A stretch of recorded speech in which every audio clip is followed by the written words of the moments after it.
So how does an app go from just a handful of users to millions, seemingly overnight?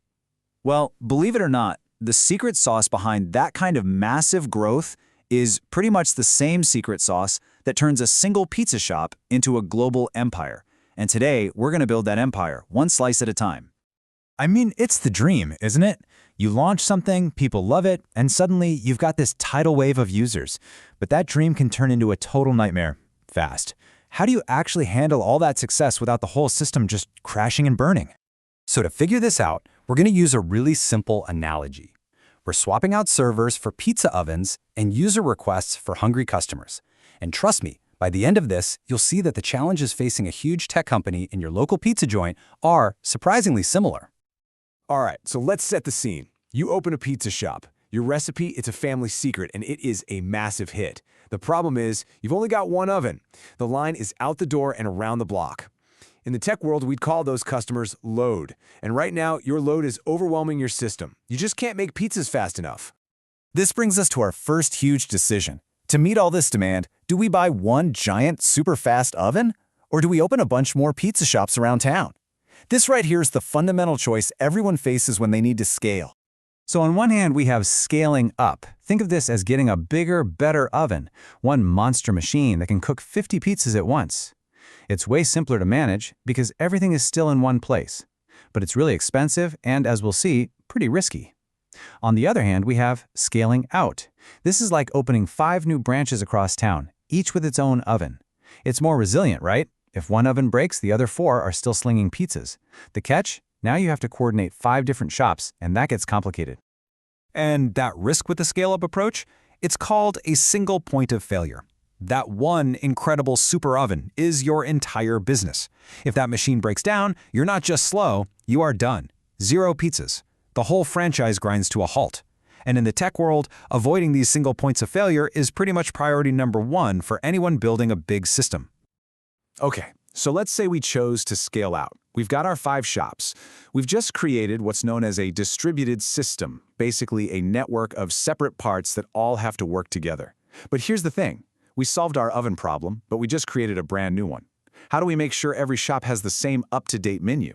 What happens if the phone lines connecting them go down? And this is where we run smack into a fundamental law of the universe, or at least the computing universe, the CAP Theorem. This isn't a suggestion, it's a rule, like gravity.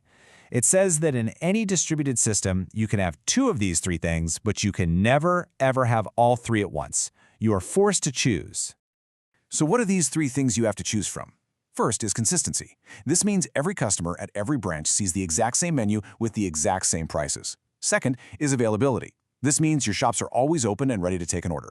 And third is partition tolerance. This means the franchise can survive and keep working even if the phone lines between branches get cut. Now here's the kicker. In the real world, phone lines or networks fail all the time. It's just a fact of life. So you have to choose partition tolerance, which means the real painful choice is always between consistency and availability. And here's that trade-off in action. Imagine headquarters tries to send out a new price for pepperoni, but the network goes down. A CP system, which chooses consistency, tells its branches, stop all orders, we can't guarantee the prices are right. It would rather lose sales than be inaccurate. But an AP system, which chooses availability, tells its branches, who cares? Just keep selling, using yesterday's prices. It would rather risk using slightly old information than turn a single customer away. And once you get this, you start seeing it everywhere. Your bank has to be consistent, right?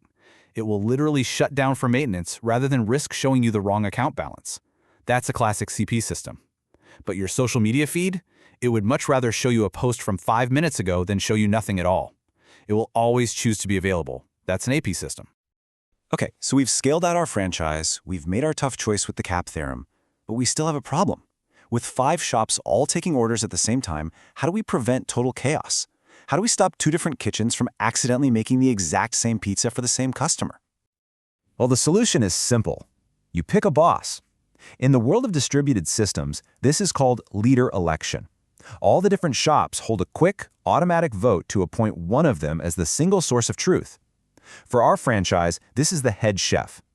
All orders go to the head chef first, who then calls them out to the other kitchens. No more confusion, no more duplicate pizzas. And hey, if the head chef suddenly quits, the shops just hold another election and pick a new one. Now, our head chef system is working great for a while, but now our franchise is so massive that even the head chef can't keep up. They've become the new bottleneck. To get to the next level, to become a truly efficient pizza empire, we need to stop thinking of our kitchens as identical copies and start thinking more like a modern assembly line. This brings us to a really powerful modern idea called microservices. Instead of having 5 kitchens that do everything, we break the pizza-making process down into tiny, specialized jobs. We have one station that only tosses dough, another that only spreads sauce, a third that only adds toppings. Each part is small, independent, and gets really, really good at its one job. And the best part? If the sauce station gets backed up, you just add another sauce person. You can scale that one tiny piece of the system without touching anything else. But wait, how do all these different stations coordinate without just shouting at each other across the room? They use what's called a messaging system. You can think of it like a conveyor belt for order tickets. The dough guy finishes his job, puts the pizza base and a ticket on the belt, and sends it on its way. He doesn't need to know who the sauce person is, or if they're busy. He just trusts the system to deliver it. This makes the whole assembly line incredibly flexible and resilient. So, as we've built our pizza empire from a single tiny shop all the way up to this high-tech global assembly line, what's the big takeaway? It's this: there is no perfect solution. There's no silver bullet. Scaling anything isn't about finding the one right answer. It's about understanding all the different options and then making a series of smart, informed trade-offs that make sense for you. Every single decision we've talked about, from scaling up versus scaling out to choosing consistency over availability, it's all a trade-off. So here's something to think about. The next time your favorite app updates, ask yourself, what kind of trade-offs do you think the designers are making right now? Are they adding a new specialized station to their assembly line, or are they completely changing their franchise model?